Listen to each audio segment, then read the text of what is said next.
minutes to your health.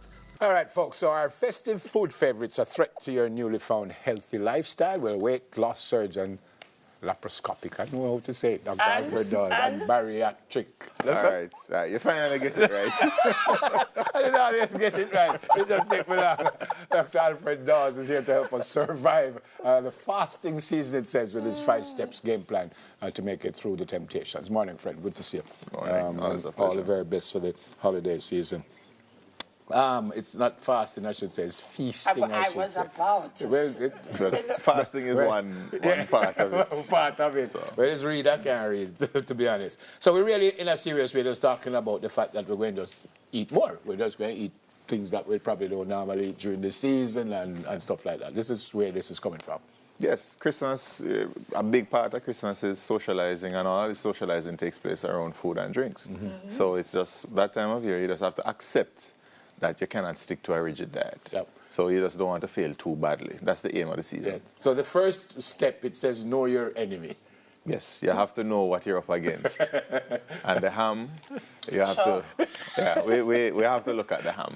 But you can fix it a little bit. So if you have the lean parts of the ham, you're talking about maybe 140 calories per slice. If you leave it all that nice fat, you're going to add at least 100 calories to it. So you move from like 140 calories to maybe 250 calories per slice. Per slice. Oh, Jesus, but you're got 3,000. Yeah.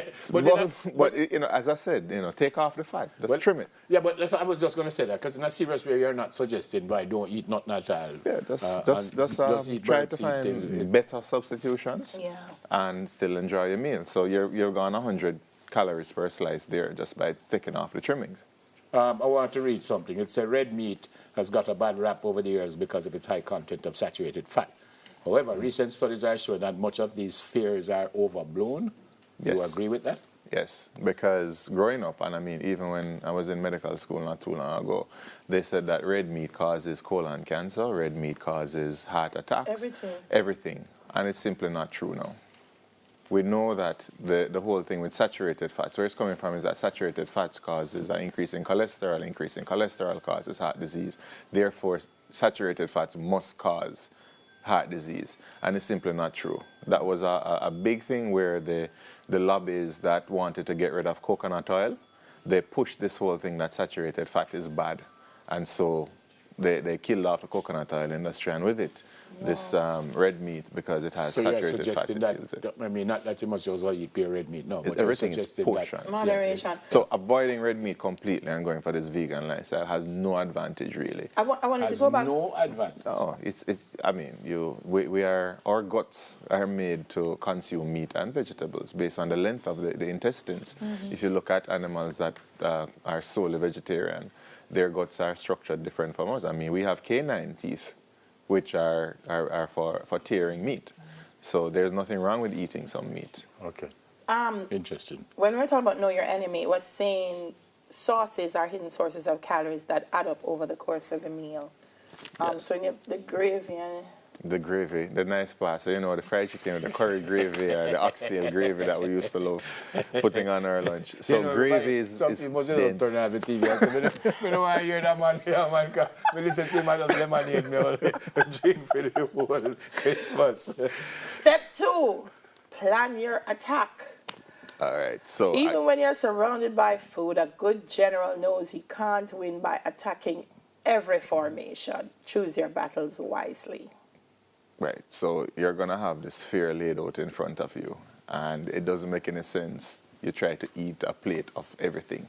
So choose what you're going to get. If you decide that you're going to tackle all the meat and the fish and the goat and the ham, then back off on some of the other sources of calories. So it may mean that you're cutting back on the dessert, or it may mean that you cut the carbs and go for vegetable substitutions instead. So 2 cups of rice can be 400 calories, just like that. The macaroni and cheese, you're talking about another 400 calories easily. As much as we talk about wheat, flour, and those things. The breads is 130 calories per slice of bread. Christmas cake? Christmas cake, you're talking about 300 to 700 calories per slice, depending on the recipe. When it's in January, mistake. So. Why do you think the gyms are always full come January? Hold on, it gets worse. Yes, me start crying. Eggnog and sorrel can add hundreds of calories to a meal? Yes, because you're talking about sugar, and in the case of eggnog, remember anything milk, milk is supposed to make a tiny calf into a 2-ton cow. That's the purpose of milk.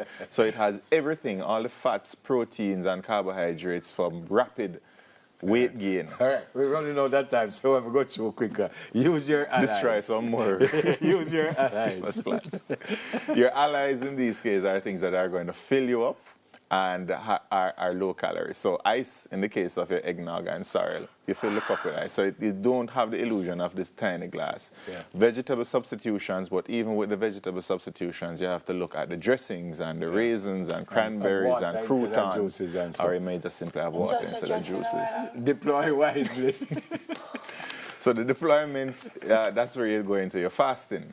And if you're going to have a big meal later, office party and so on, have a light breakfast, have a light lunch, so that your total calories for the day is still are still within regular And limits. the last one, lose some, win more. Don't expect that you're going to have a proper diet at every meal. You're going to have some times when you pig out. Don't beat up on yourself. Just remember that you can make up for it with the rest of the meals. All right, folks, and you can turn up at the TV. The Grinch. But you can't turn up at the TV, no. The Grinch who stole Christmas. Him done. All is well, though. All is well. Yeah, good to see you, and all the best to you and your family. Yeah, man, same to you and all of the viewers. Dawes, laparoscopic, weight loss, bariatric, all Grinch. Add that to my title. But in a very serious way, folks, we certainly hope you got something from that, because it is serious. It is serious business, and again, some of us just don't have that money to go to the gym in January, so it's going to take us a little while longer to lose back what we put on. You know what my very wise mother said to me? She said, listen, the energy that you are afraid to use now, if something happens, like you get ill or you have a stroke or you have a heart attack, you're going to use 100 more to get better. So think about putting it now. Yeah, man. Yeah. Good to see you. That's true. Up next, we get the details on the Ray and Nephew Rum Punch Boxing. What? Ray and Nephew Rum Punch Boxing Series finale. 10 minutes to your health